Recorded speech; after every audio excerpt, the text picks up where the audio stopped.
Graça e paz. Programa Semeando Vida, da Igreja Semeando Família. Eu sou o apóstolo Cristiano Lopes. Bom, estávamos conversando acerca da palavra nesse tempo. Que nessa manhã o Espírito Santo te encontre, ainda que enfermo, mas que te traga cura, que te traga paz. Te encontre ainda ansioso, mas que você possa lançar sobre ele toda a sua ansiedade, preocupado, e você entendendo que nós precisamos aprender a nos contentarmos com o que temos, porque aquele que nos fortalece, ele é a verdade na nossa vida. Deus abençoe. Já com Lucas, graça e paz. Graça e paz, apóstolo. Graça e paz a vocês de casa. Só lembrando aí você novamente que de segunda a sexta-feira, programa Semeando Vida, que é às 10 horas da manhã na Rádio Sudoeste.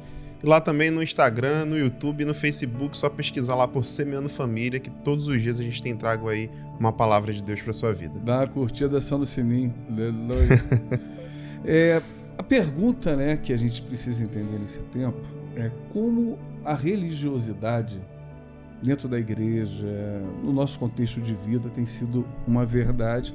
E Jesus, ele não veio estabelecer uma nova religião. Jesus veio revelar para a gente que a gente é filho, né? Nós somos filhos de Deus. Você não vai ver em nenhum momento Jesus chamar a prostituta de filha de Satanás. É verdade.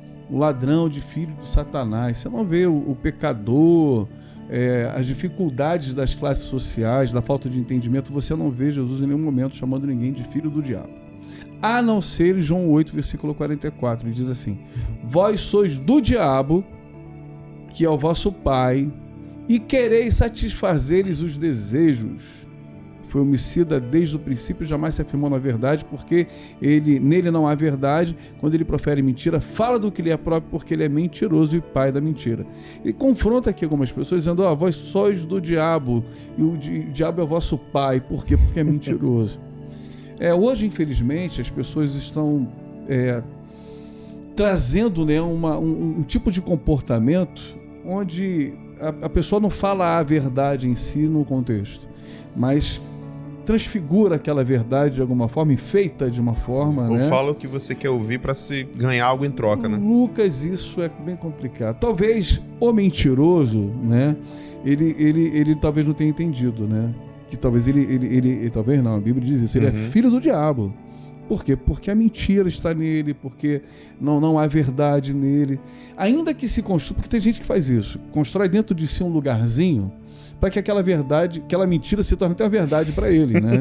Aquela mentira só na verdade, ele arranja um lugarzinho dentro dele que ele acredita que aquilo que ele está falando tanto aquilo que uma hora até ele acredita na mentira dele. E mesmo estando na igreja, cara, isso não quer dizer que ele, por estar na igreja, está entendendo o evangelho, né? Ainda que tenha as suas funções, as suas responsabilidades. Hoje a minha maior preocupação é nós não lidarmos com a nossa verdade, porque por pior que seja a verdade, ela nos liberta do diabo. Verdade. E quando a gente omite, esconde, né, oculta, isso a gente acaba, sem perceber, se tornando filho do diabo. Isso é muito sério, Lucas.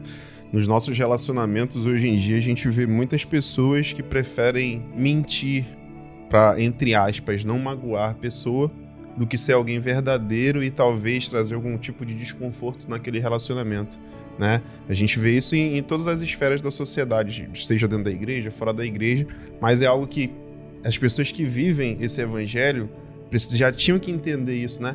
Lá no versículo 47 desse mesmo texto fala assim: a pessoa que é de Deus escuta a palavra de Deus. Vocês não escutam as palavras de Deus, porque vocês não são dele. Forte isso. E a gente vê, né, pessoas que vêm, que frequentam os cultos, que frequentam as reuniões que existem das igrejas, são pessoas assíduas em tudo, mas não para entender aquilo que é a verdade de Deus. É só para estar ali, no meio da sociedade, no meio das pessoas que são legais, porque é interessante, às vezes, estar próximo de algumas pessoas perto da igreja, porque talvez tragam um status para ela naquilo que é a sociedade, né, do meio cristão. E a gente vê pessoas que sabem se comunicar, sabem falar, mas não são verdadeiras nas suas ações, nas suas atitudes, né? Deixa eu pegar carona. É o marido que está escondendo alguma coisa, mas está na igreja para aparecer. A esposa que está escondendo alguma coisa, mas está na igreja. É o filho que está lá para aparecer. Mais ou menos. Não, e tem um exemplo que quando o senhor falou, eu refleti bastante sobre isso, né? O senhor falou que uma vez um rapaz, o esposo, chegou num gabinete, falou: olha só, traí minha esposa e tal, tô te confessando aqui, agora acabou, né? Deus tá me perdoando. Não, filhão, agora você tem que ir lá e falar a verdade. Porque durante o tempo você deve ter mentido, que você saiu escondido, você falou que estava no trabalho, né? Não, eu tô indo na igreja, lá na reunião dos homens. Mentira, foi se encontrar com outra pessoa. E aí, todas essas mentiras que você fez, vai ficar por isso mesmo? Não funciona dessa forma, é preciso trazer a verdade, como o senhor falou. E tampouco você ser o cúmplice, É. pô. O pastor não vai ser o cúmplice, Quer dividir comigo. Não é que nem eu matei uma pessoa, e agora? Não, agora, filho, tá bem. Não, assim, se a polícia descobre, se falou, você é cúmplice agora desse crime também. Então é necessário que a gente entenda sobre essa verdade, né? A verdade, ela pode trazer algumas dificuldades no momento, mas nunca mais o inimigo vai ter nenhuma situação para te apontar, porque você foi verdadeiro naquela situação, acabou, você já expôs, pode te trazer alguns prejuízos financeiros, psicológicos, no relacionamento, pode sim, mas é muito melhor lidar com a verdade do que tentar tá ali dando um jeitinho nas mentiras para tentar ficar legal na imagem, na frente das pessoas, né? E achando que Deus vai concordar com aquilo que é a sua dificuldade de falar a verdade. Não existe. Deus é a pessoa mais interessada, né, em ver a nossa vida entrando em ordem, em todos os contextos, é o Senhor. Então, quando a gente não assume a nossa responsabilidade, omite, né?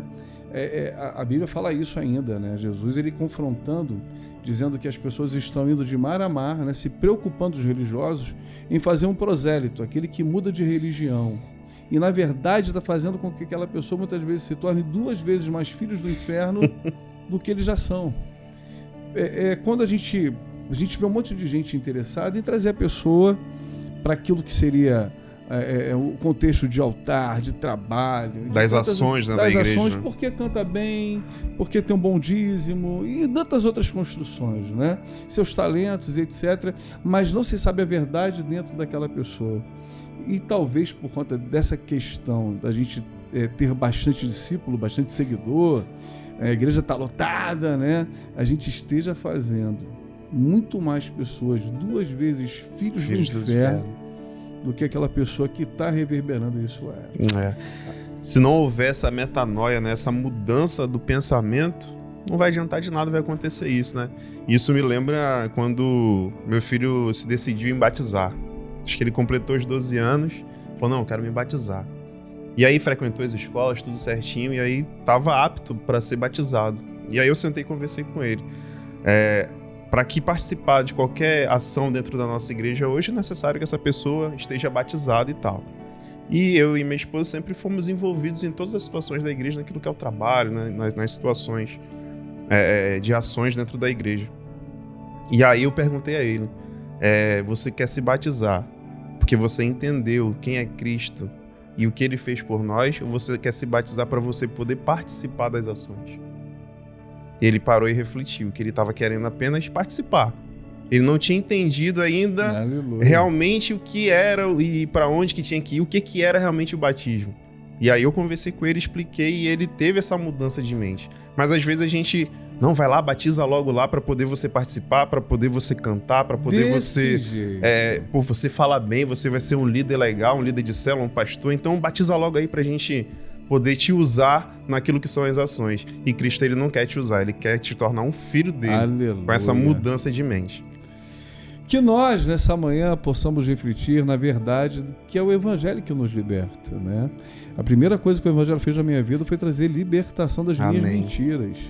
Onde Satanás me aprisionava nos meus contextos, nos meus achismos, né? O Senhor trouxe libertação através dessa palavra da verdade. Que seja assim na sua vida, casado, esposa, marido, filho, ministro, pastor, olha que legal, um pastor que vai abrir o coração e falar a verdade daquilo que são as suas demandas de vida. Deus abençoe tua vida, paz de Cristo. A paz, viva na verdade, que vai ser muito melhor. Deus abençoe. Aleluia.